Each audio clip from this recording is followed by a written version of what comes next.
Welcome to the SIBO Doctor Podcast, hosted by Dr. Nirala Jacoby.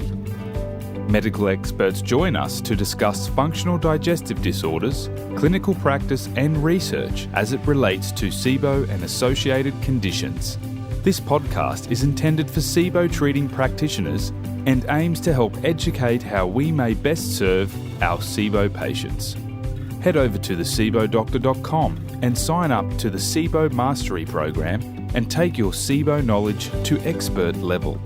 If you're a patient, you can sign up to the SIBO Success Plan and beat SIBO for good. Please note, this podcast series is not intended to diagnose or treat medical conditions. Ask your doctor before initiating any new treatments. And now, over to Dr. Jacoby and the latest episode of the SIBO Doctor Podcast.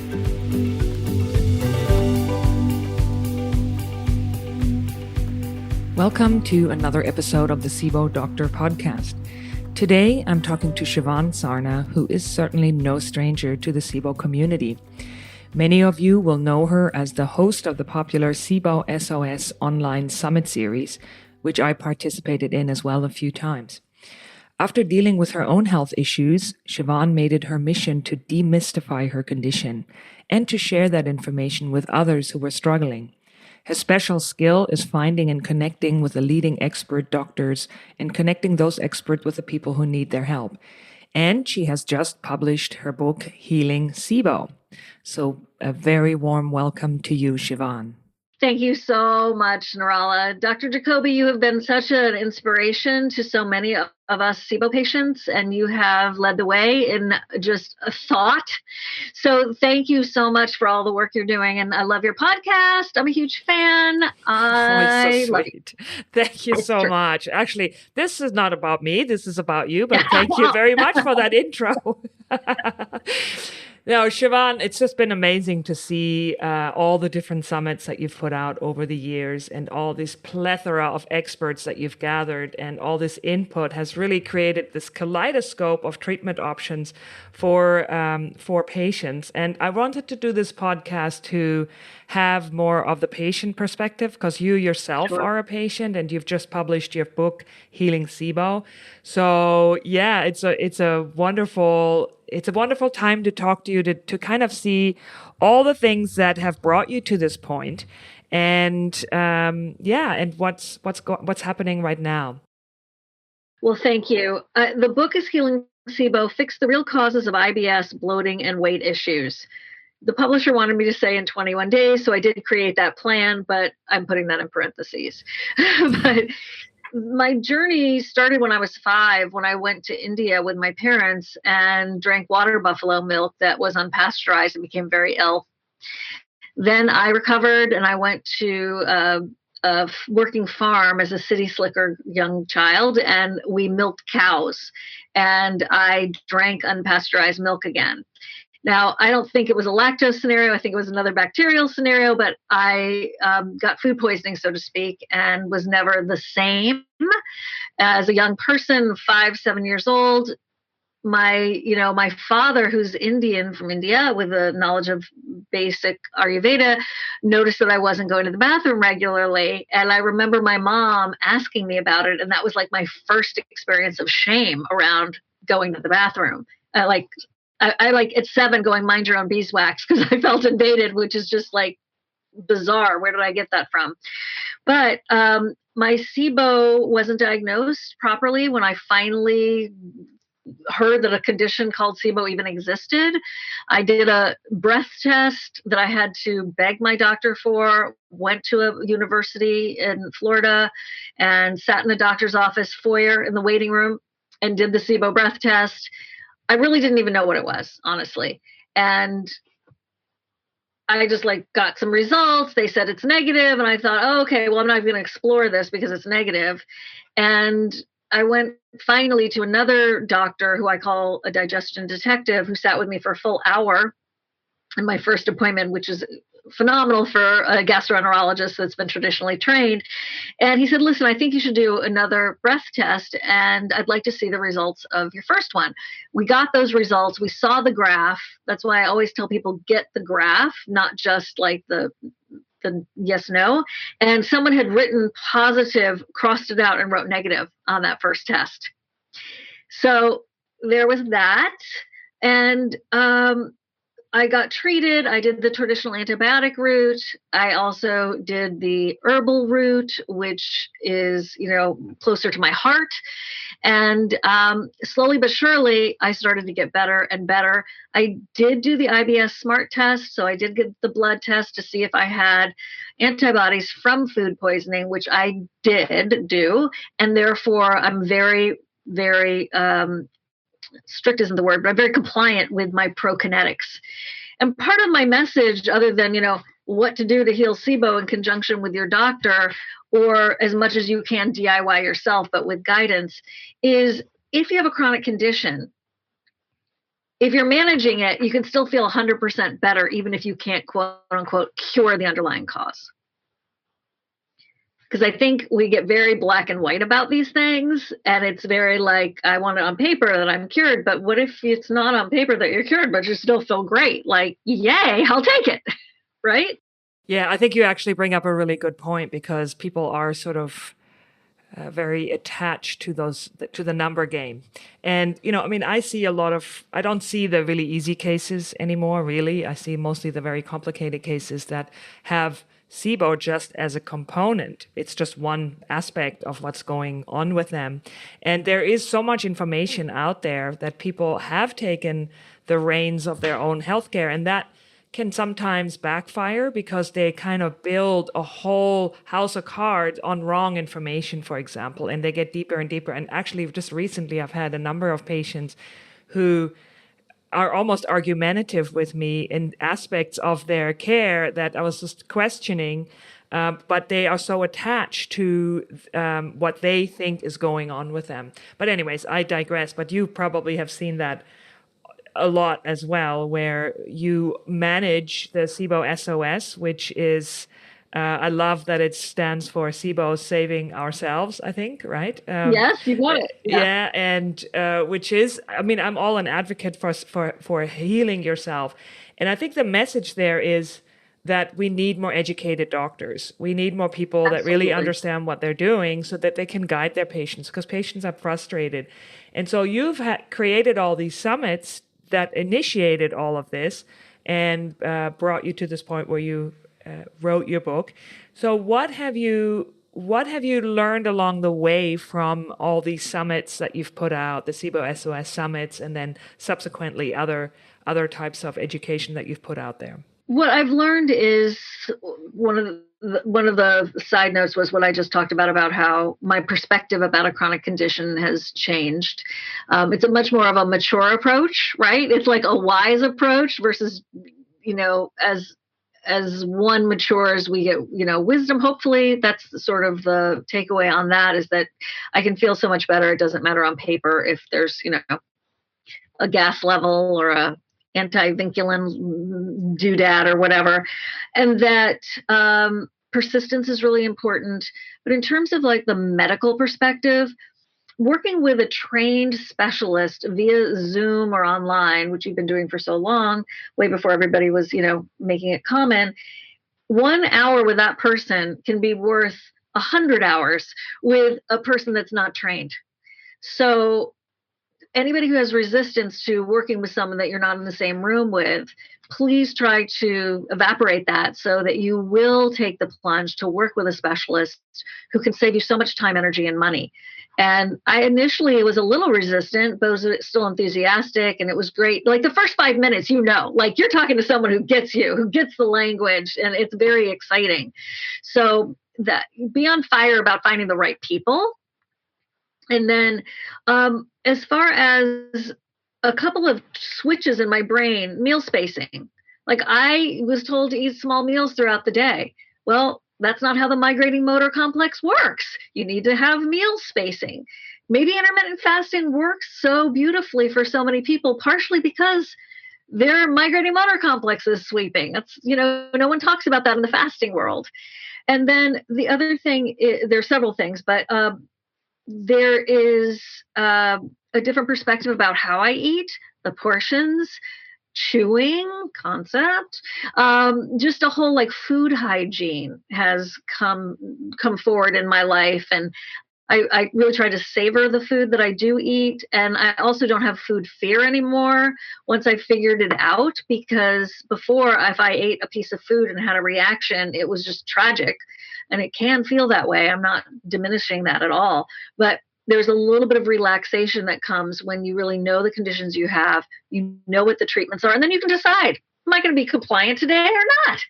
Because you are your own advocate. And the SIBO SOS, the SOS does mean save ourselves, but I am an advocate for people working with other smart people. I am not a biohacker where it's like, yeah, go do your own thing. See you, love you, bye. Go off and, buy in bulk and blah, blah, blah. That is not an intelligent approach for me in my conveying of my message. It is find these smart people like I did. Here they are. Work with them. Follow a plan. Find out if you also have other coexisting conditions. What's your underlying cause? Is it opioids after dental surgery? Is it endometriosis? Is it adhesions? Do you have mold exposure? Like, there is a treasure trove of information that needs to be revealed if you have chronic SIBO. What caused it? How to address that, and then how to treat your SIBO. But finding that underlying cause is always paramount. Mm. So in that world of patient advocacy that you really do, and I think you have also several Facebook groups and thousands of people. It's one big group. 18,000 people in the SIBO SOS group. And how many? I do 18,000. 18,000, yeah. We do have some Facebook pages, but they're not as exciting. So come to the SIBO SOS community. Yeah. Yeah. What do you find is the most common experience that people have, or the most common questions that they have? Because I think it's good for practitioners who only see their own patient base. Like, what else is out there that people are having most of their questions about? A lot of people have questions about the herbal protocol. A lot of people have questions about what's a prokinetic that has worked for you. If they do take something and it doesn't react well, they're asking a lot of questions about that. And, we don't give medical advice. We're just giving like personal experience, and also referring like, this person in, Australia really helped me, and, that kind of things, a lot of sharing. There's also an emotional component to the grief of having a chronic condition. And I think that gets brushed over a lot. I talk about it in my book. I try to break it up as often as possible. But this is a cycle that I see a lot. I've tried something. I've tried, in quotes, everything. Nothing works. Everyone wants to take my money. I hate life. And I'm going to go sit in the corner and pout. And that is not me being a jerk. I get it. I have been there myself, right? Like, I'm going to go eat worms and life sucks. So I see that as a cycle. And interestingly enough, I see it around, this is weird, but it's really proven itself, around the holidays, around tragic events on the planet, where people they can't take another bit of stress and grief in their bucket. And I really understand that. So I'm glad, we're there to support. But the question, when you do have enough resilience to start getting, back on the program that you're trying to figure out, is you haven't really tried everything. Like, seriously, there are a variety of things you can do. And thank God, there's some people who don't even have the even a suggestion of a rifaximin neomycin or a candy-bactin ARBR or an elemental diet. People are still trying to figure out like what their condition is even called. The other thing is there are tests that you can do to find out if you do have these conditions, which is huge. These are new developments. Do you have parasites? Do you have candida? These all mimic each other. So you do a treatment round, you don't feel better, you didn't retest, so you don't even know if the treatment round worked, you don't feel better. That's a frustration cycle I see a lot, Nirala. And So I always encourage people to retest if they can afford it. And to also, if you're not getting better, let's say you do have a negative SIBO breath test and you're still not well. Do you have leaky gut? Yes. Do you have parasites? Maybe. Do you have LIBO? These other conditions that certainly are treatable, but it's frustrating because you think, yeah, I got a negative SIBO breath test.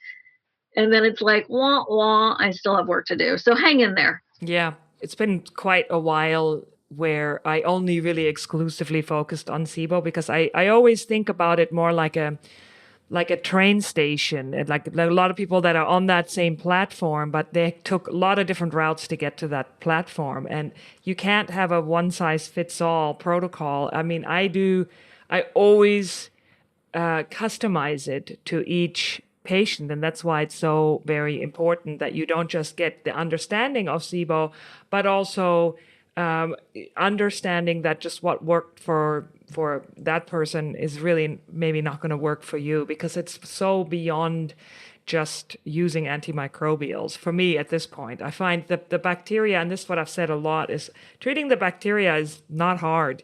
It's about understanding what got you to this place, and there are so many different things that are involved. And I'm glad you brought up all these underlying causes, because I take that very seriously of what has what is the story here. And I think that SIBO is also not morphing, but is the diagnosis or the concept of SIBO is broadening to really include much more microbiome dysbiosis in the small intestine. And as we start to understand that more with Pimentel's work that's come out, but also other researchers, I think we're going to see a lot more probably positive response rate from patients when we really address these microbial imbalances rather than just let's kill something. So Absolutely. More of a rebuilding aspect. And so I think it's important for people to understand. Actually. Yeah. I think it's a time of hope, because 10 years ago, even 20 years ago, look, I had SIBO back then. I didn't know what the heck it was. I just, was trying to get through the day. And then a chronic mold exposure definitely put me over the edge into my crisis state, which led me to, going to the first set of doctors and then realizing I had to find other doctors. But it is a hopeful time. It's not time to go, oh, this sucks, it's never going to get better. It's time where, look, there's a list of practitioners that can help you that are specialists. You don't have to leave the house to take a SIBO breath test. You can get a traveling phlebotomist to come to your house to do a blood draw if you wanted to do the IBS SMART test. I mean, it's pretty fantastic, depending on where you live, of course. Here you have in the States, $20 to, get you started, which I would have paid thousands of dollars for this information. I did when I first started and first got on this journey. And, the movement, no pun intended, is, really out there, and there's velocity to it now. And I do think that they're going to find a lot of answers to your point, where contextually we all holistically can more easily get better and better to the point of where you really are well. And I see it, I feel it, I taste it. I know you see it all the time with your patients. It's pretty exciting. And in terms of the amount of practitioners that you've had on the various summits that you've hosted and have put out, I mean, there's been now probably hundreds and hundreds of practitioners that you've interviewed. Can you talk about that a bit in terms of what's been your experience with being exposed to all this whole variety of healing options? I think that it's an investment. It's not always going to be inexpensive. I think if you take the advice, it is a good investment. If you have already decided it's not going to help before you even show up to the appointment, then you're not mentally ready for it yet. So maybe you need another couple of weeks. Maybe you need to take a few days off. I think there's a mindset around appointments that if you are finally talking to a great person, number one, they are not God. Okay. So if they don't figure it out quickly, don't be devastated. They need to get to know your case. Give them a chance. go back for that second appointment. And if your needs aren't getting met because, they aren't answering all your questions, see if they'll book the extra half hour with you. I mean, you're not a victim, right? So you have helpmates. They are sincere. They want to help you.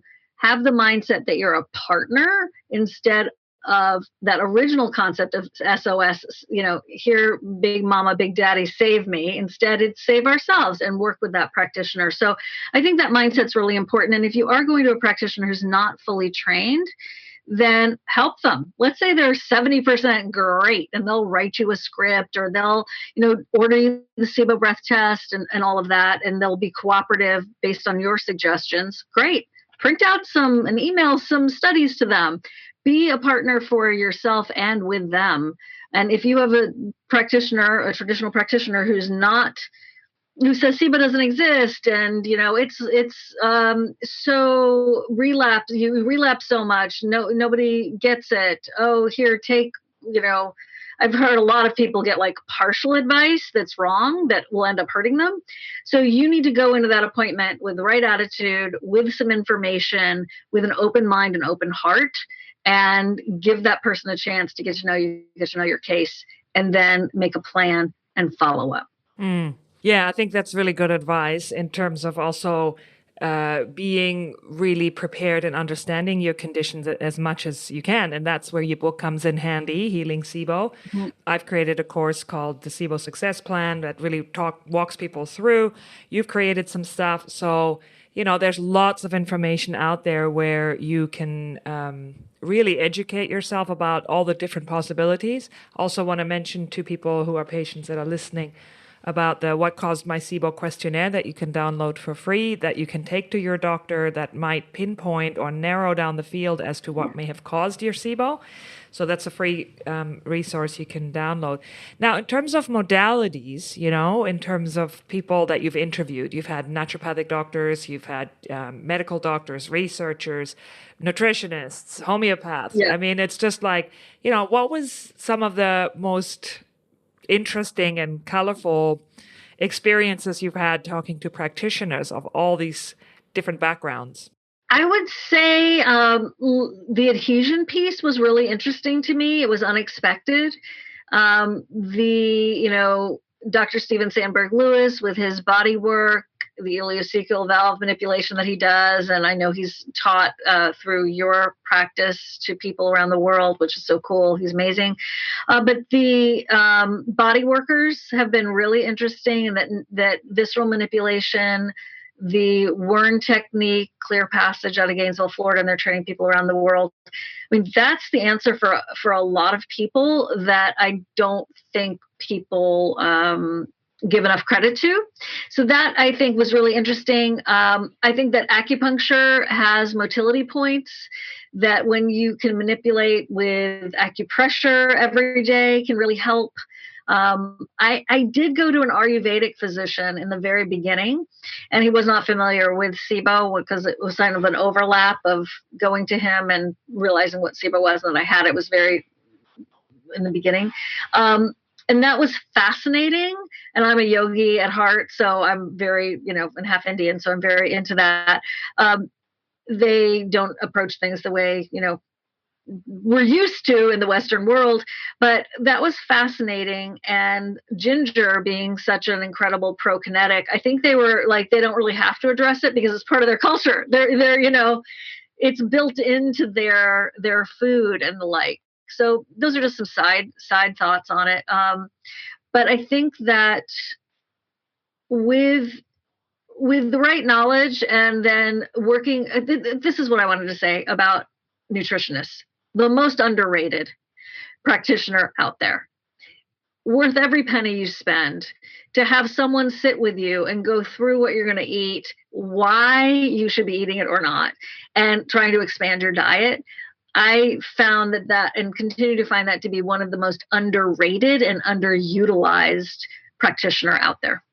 I think that's a really, really excellent point, especially if you've got food sensitivities or are not a good cook or somebody who really struggles with meal planning. I have, Ann Kreiner is our clinical nutritionist here, and I refer to her all the time. It's just It's just been a really great resource. And the other thing that you said that I really wholeheartedly agree with is visceral manipulation. And there are different types of visceral manipulation. It's not just the word technique. And I've learned to refer a lot more to visceral manipulation therapists, even if there isn't a history of endometriosis, or even if I don't suspect adhesions. I find that people are very, very guarded, often due to ongoing emotional issues and whatnot. And I find that just a really gentle release technique that can really open up some things for people. So I'm glad you mentioned that. All right. So excellent. I'm really looking forward. I haven't actually even read your book, so I'm going to have to review that. So where can people find it? And can you just give us the brief structure of what's actually in your book? What are you covering? Yes, absolutely. Thank you. It's on Amazon in the U.S. We are working on a broader global ability to get it. We're expanding to the U.K. right now. I definitely want this to go around the world because so many people need it. So if anybody has any suggestions for helping, thank you. It is a foreword by Dr. Alison C. Becker, my story and an overview of that plan. That's, the 21 days. You will have a plan in the 21 days. I tell you what to do each week. Get the breath test, make an appointment. I take you through all of that. What is SIBO and how do I get it? Is SIBO controlling my weight and making me anxious? Talking about a lot of that research.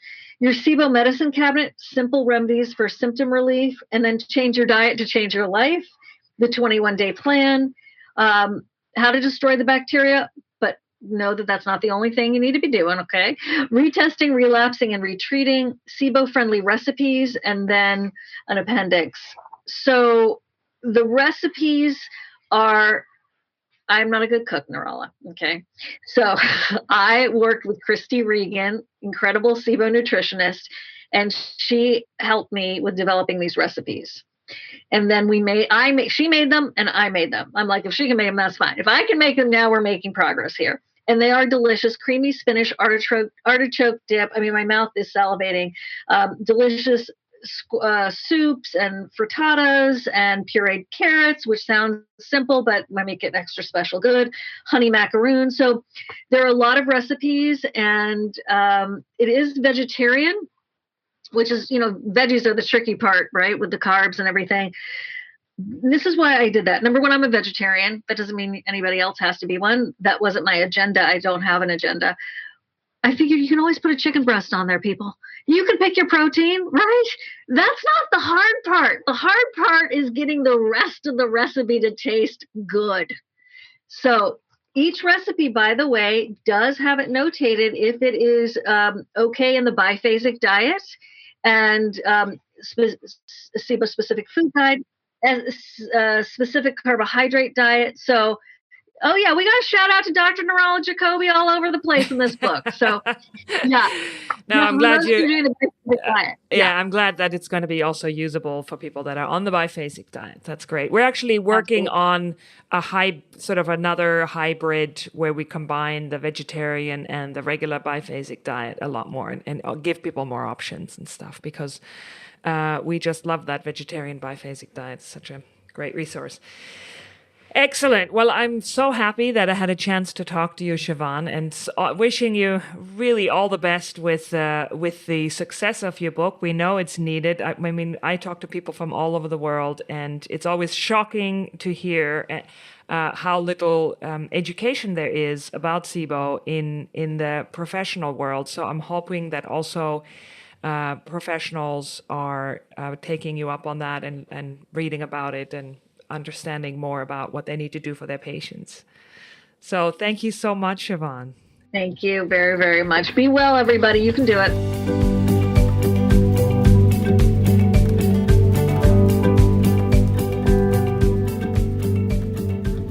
Thank you for listening to the SIBO Doctor podcast. We hope you find the information in this episode useful in the treatment of your SIBO patients. Thanks to our sponsors, SIBOtest.com, a breath testing service with easy online ordering, and Quintron, the maker of outstanding breath testing equipment. Thanks again for listening.